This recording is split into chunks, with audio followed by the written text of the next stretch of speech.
In our we had a chat before, and I thought about one thing that you said that I thought was very interesting. You're a Filipino author. You write in English. Your books are set in the Philippines, but you don't want them to be Filipino new adult romance. You want it to be romance books, new adult, that happens to be in the Philippines, which I think is a very interesting thought. Can you elaborate on that a little more? Yeah, so I think this is the first time that a new adult hall exists in Frankfurt, and also the first time that the Philippines has a stand in new adult. And I felt it was important. It had nothing to do with me, of course, but I felt that it was such a good thing that we get to be part of the new adult conversation globally, which is because sometimes it feels like people discover us because first they want to learn about the Philippines and then they want to read new adult. But actually, the books can definitely serve as that gateway. But they're also new adult books first, written in English that happen to be set in the Philippines with Philippine characters. So you can definitely be a new adult fan or reader and discover our books through that path. So one of the books most people ask you about is Kiss and Cry. Yes. Yeah. This is a story about. Yeah, so I guess interesting tidbit when I started planning what to bring, books to bring, of the 28 titles that I have, when I started planning which book to bring here to Frankfurt, I kept talking about a book called Interim Goddess of Love, which is like Philippine mythology, college, uh, gods in college. and But the book I kept getting asked about while I'm here is a book called Kiss and Cry, which is the Philippine hockey team. So it's hockey romance. It's a hockey romance set entirely in the Philippines. It's a figure skater and hockey player romance, but Filipino in the Philippines. So this is actually what I get asked about a lot, just throughout my being here because I think like what. And we do have a hockey team. The Philippines does have a national hockey team. It's true. We also have a national figure skating team. So it's legit. It's real. It can happen. And we can write romance about it. There's romance everywhere. So how do you go about and research books? So a hockey book, do you go and talk to hockey teams and find out some of their words or their slang? So first of all, I'm a fan of the Mighty Ducks. Mighty Ducks, Pinoy. Pinoy, so fast of Mighty Ducks. Not just Mighty Ducks, but just all the whole figure skating lore. I love the artistry of it, and tried to learn it when I was younger. I couldn't. It's not my thing, but definitely it is. It might be niche still, but Filipinos love. They love the ice. They love ice skating, ice sports, Yuri on ice, all of that, cutting edge, all of it. So of course, I loved reading hockey romance. So hockey romance is huge in romance in new adult. I loved reading it, yes, and I thought, hey, I'm a romance writer. I could contribute something to this world of hockey romance, and I contacted the Philippine hockey team. I didn't know anybody there, but I just started DMing hockey players. That's how you do it. Yeah, and they were very nice actually because it's not the kind of sport that it is in other places. It is very undersupported, underrepresented in Philippine sports. They love attention. They love when somebody's interested. So they were actually helping out. They provided a jersey for the cover. they they let me watch games. They explained just there were a few things that I wanted to add in my book, and they helped out by just answering questions. What does this mean? Like what happens when what happens to your number when you stop playing, stuff like that. And then they get incorporated into the book. So I got a lot of help, and then for figure skating as well. So yeah, it was through someone who had a cousin, as Pinoy as we. We always have a cousin who does something. Um, so definitely, I knew somebody who had a cousin who competed in figure skating, but had retired and then answered all of my questions essentially. So yeah, so it's that that in particular is the research that went into this book. But then if I write about something else, I'll do the same thing. I'll ask people, I'll be really, I'll deep dive into that interesting thing. And then it shows up in a book. I think one of your books is a spy thriller or spy romance. It's a, How many spies did you talk to? no, I mean, it's con artists in Manila. Con artist is very good too. Yeah. So that was fun. So I talked to people on the other side, like investigating cons. So how do you catch people? And then I kind of like, oh, so if you don't do this, then you never catch them. Okay. So it's that easy. It's that easy, and of course it's fiction, so you can kind of play around with Freedom of art. with how diligent people are in catching them. I wrote the book on the side of the con artists, so they're the heroes in the book. So that was fun. Yeah. Nice. I have to take a step back. Originally, we were supposed to have a panel with Anissa de Gomery, the founder of Fairy Loot. She couldn't come today, unfortunately, because yeah, some people are very sad. She couldn't come today because of health reasons, so that's why we're talking. We're trying to do our best. I think it's wonderful. So the next question that I would like to ask you is how different are Filipino books on a new adult as compared to other things? I suppose you read a lot of different books as well. How would you classify the differences? Okay, so the first difference that you would see if you were reading a print book is our books are shorter. So that's the first difference. I hope I don't know if it matters. It looks like it matters when it's print because you can see the difference. But it's a short read. It's a full story, I would say. We still write full stories in New Adult. I the way that we are writing New Adult is I think there's an impression that Filipinos are conservative about sex and would not be writing it into our romance, but we write it into our romance. At least in the community that I founded, which is RomanceClass, we we designed a heat level scale. We, you know this if you're a romance reader, how spicy things are, right? Exactly, But yeah. we kind of we created something like a shared language, and we put it in the books. So if you look at the books, it says what heat level it's at. So we also let the readers know what they're getting, and the authors also know where to place themselves. But it's because, yes, definitely there are Filipinos who are not comfortable writing that content at all, and Filipino authors who are fine with it because of what we read and what the and if we understand what the market is and we're willing to write it, we can.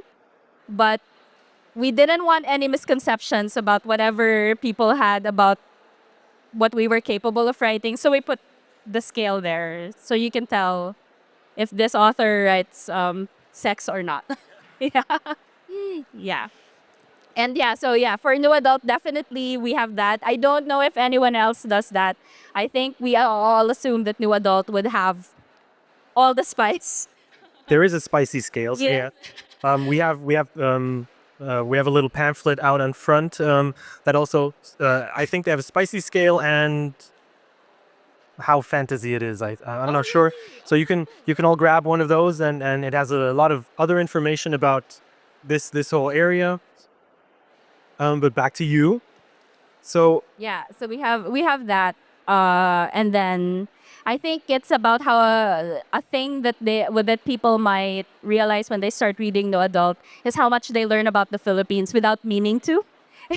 They best learn. way to learn. Yeah, I mean you'll because the entire thing is set in the Philippines. You'll kind of, and it's not taught like explained. You kind of just get what the for example, what family dynamics are. You'll get an idea of where they are in at least social class in society just because of how they act and what they're able to do if they travel.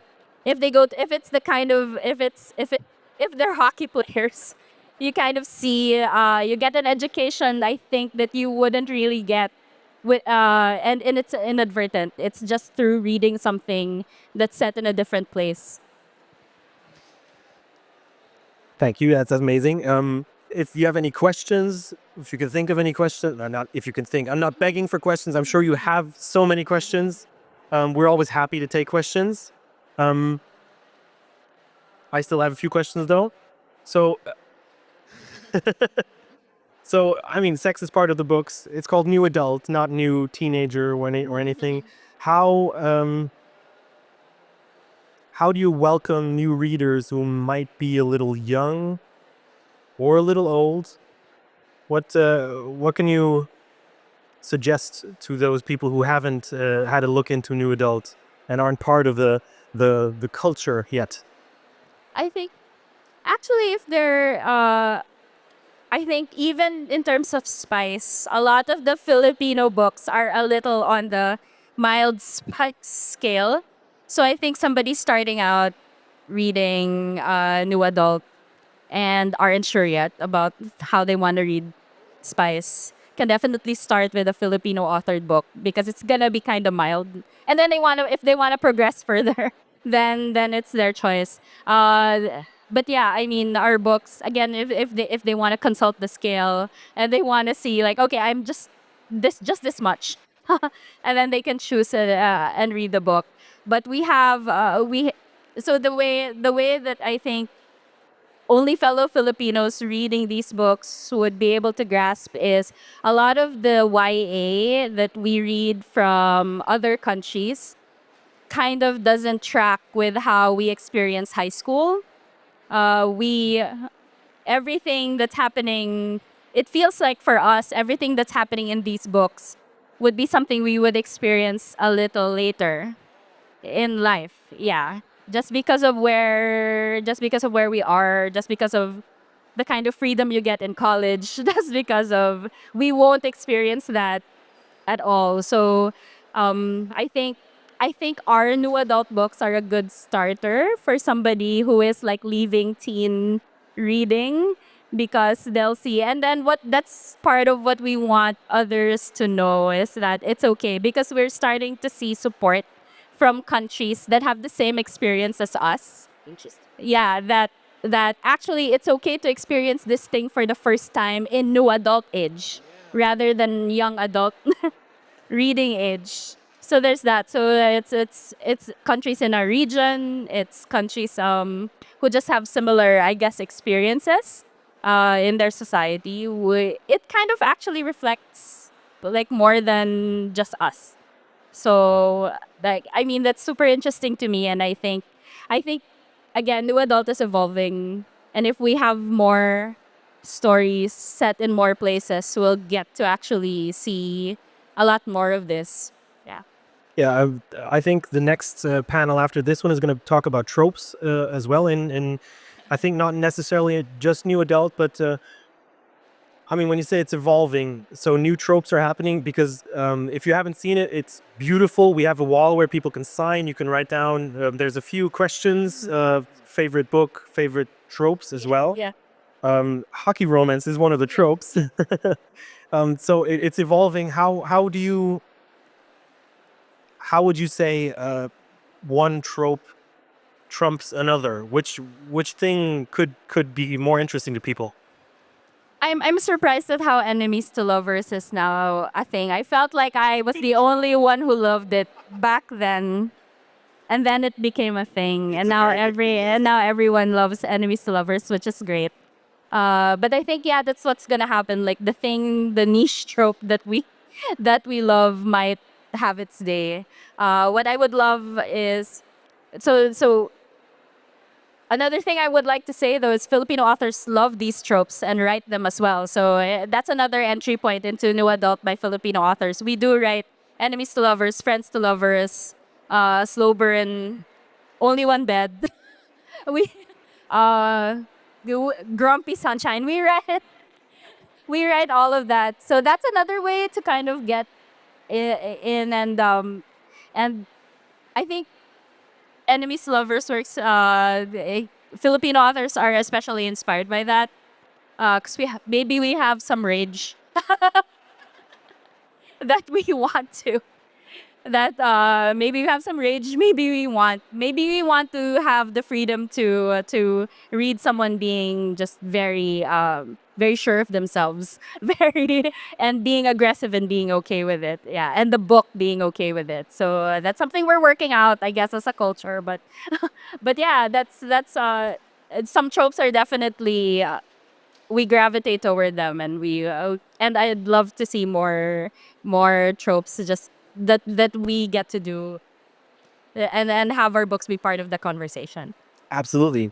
So how does the internet maybe help tropes and just memes basically evolve? Because for me, some of the things that would be called tropes in literature are memes on the internet, enemies to lovers and hockey romance and all those things. Being able to talk to people directly, you self-publish. Amazon was super important for that. Yeah. So you get in touch with readers directly. How does that maybe help you find what next story to write? I think rather than give me ideas about what to write, it more validates that we're on the right track. Yeah, it's like I don't. Yeah, maybe other authors' experiences are different, but I don't get a lot of requests. That, hey, I like you. Write this story. No, I don't get that. That's a lot of words. I don't get that. But I'm aware that the internet does that for some people. That's not my experience. What my experience is so far is that we we write these books, we understand that this is something we want to do, this is something we want to talk about, and we feel we have a place in the new adult publishing industry.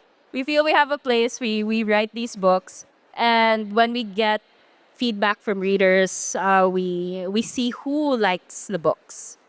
So I have we have, for example, we have readers in Brazil who love our books and write reviews in Portuguese. Yeah, I don't understand the review, but 5 stars.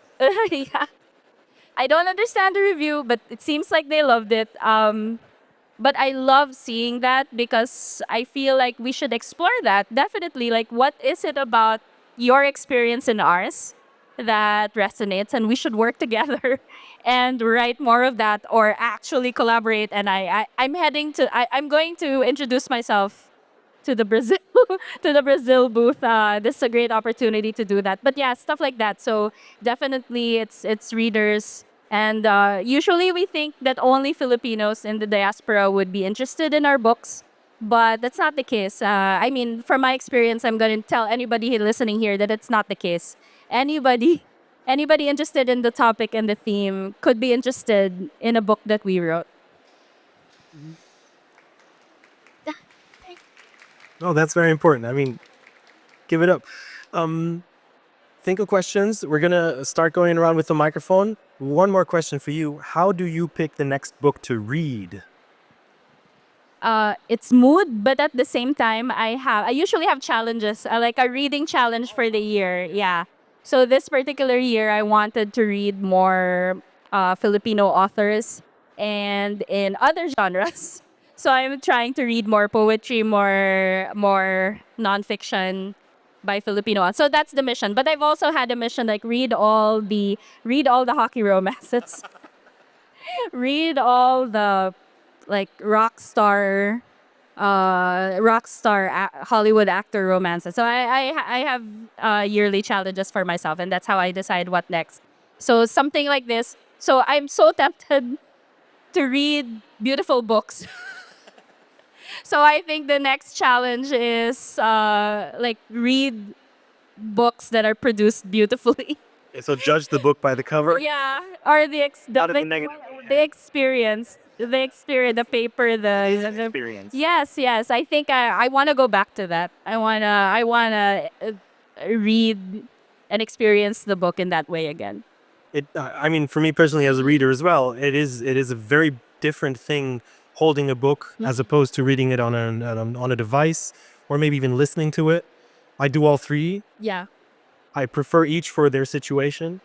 Um, Do you read more than one book at the same time, or do you finish one? Yes, I have an audio read, I have a print read, and I have an ebook read. Yeah. We don't have enough time to read everything, right? Yeah. Life is too short for books. Do we have any questions? Any comments? How are you liking the haul so far? There's a question. Hey Mina, as a Hello. fellow, since we both publish romances, do you think there's a uniquely Pinoy Filipino trope that pops up that is not so common, for example, with the romances that you read in other countries? You know, you're obviously more experienced at this than I do, but I don't know if it, for example, for me, I'm thinking like billionaire haciendero. Is that something? I mean, is that something that pops up more often in Philippine romances rather than or other romances in other countries? Love that question. I I think we don't own the rich guy. I think we don't own the rich guy, poor girl, and that specific assignment of rich and poor. I don't think we own it. I think that's a common trope throughout. But if the thing I've been thinking about and my hot take is that Pinoys write contemporary as if it's historical. You agree? It's historical romance tropes and pacing, but in present day I think that's what we do. You I don't think uniquely, but we share that with some other countries and cultures. Yeah. Great question, great answer. Next question. So you told us that all your books are based in the Philippines. So you're a really big representation for Filipinos. How do you feel about that? And can you see that in your readers? Or would you say that you have a whole stage of readers from all different ethnicities? Thank you.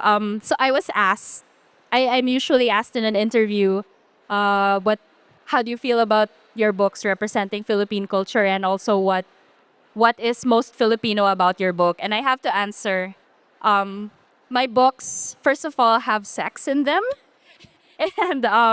and the parents don't meddle. So the main characters get to choose what. I mean, if they make mistakes, it's actually their own fault. Um, um, uh, they usually don't have obligations that tie them or take them away from the romance. They can. I mean, they're on top of it. They can. So these are things that I think people expect from Filipino, like it should be there. But I'm a Filipino writing it, and I say we don't need to be we don't need to be beholden by all of these. It doesn't have to be there. And but it's also the privilege of having written more than one book. I can really explore. So I have a book I have a book where I have a I have a book with a 41-year-old virgin, while writing books where people have sex younger. I have the space and the time to explore all these different aspects of being Filipino because I write a lot. And I think so the cool thing is, I do see Filipino readers reach out to me and say that this book is my favorite because I see myself in it. And that's cool, but it won't be everybody. I recognize it. So I have books where, and I like, it feels like a personality test when somebody says this is my favorite book of yours, and like that's interesting because this is what happened in that book. So I get to experience that as well, which I think is such a privilege. And they don't have to experience one kind of Philippine representation when they read through all of my stuff. Thank you. Thank you for the question. Great question. Thank you very much. Next question. Hi, Mina. No, I just wanted to ask this year in particular, you challenged yourself to read more genres, stuff like that. What makes you keep coming back to romance? Thank you for the question. Yeah. Um, I don't get the same feeling of safety in other genres. But I know it when I start the book. Like I don't know what's gonna happen, or there's something. So I might encounter something there that I'm not used to, and that's okay. And then I go back to reading romance because I know it. I feel safe reading reading my favorite romances, and I think that's what a lot of readers feel like. Absolutely. We'll read across genres, but at least here we know exactly what we're getting. The warm pillow. Yeah. Thank you. Thank you for the question. No more questions. Of course, we can talk for hours. Oh, next question. Hi. Hi, I'm just not familiar with romance class. So, what does the community you created or you founded aim to do and achieve? Oh, thank you. Okay, so Romance Class is a community that I founded when I started a free romance class in 2013. So it was free online. 100 Filipino authors joined. About 50 were actively participating. The others were lurking. That's fine. And then that first year, 16 people finished the manuscript. Over the past however many years, we have done the class over 10 times and we refined what it is that we're doing. So the main thing now that's clear to us is if your character is Filipino, they have agency in their lives. So this is not Filipinos will be familiar with this, but this is not the suffering main character who's usually a woman and has every and has every all the weight of the family and the world on her shoulders. We tell the authors don't do that to your character. That's another story. Let's explore what the character can do or what the story can do when the Filipino main character has the freedom to actually decide and yes, probably make bad decisions, but let's let them decide and own it. So that's one thing. Second thing is every part of the relationship has to depict consent. So every aspect, and that extends not just to actual sexual situations, but um, there's a trope. There's a Philippine trope where the persistent suitor, where the guy asks her out and she says no, and then no, and then no, and then at the end of the movie, finally, she says yes, and that's where the movie ends. That's not we don't in romance class. That's against the guidelines. Of course, anybody can write whatever they want, but I will if I get to have feedback in somebody's story, that's the first thing I'll tell them.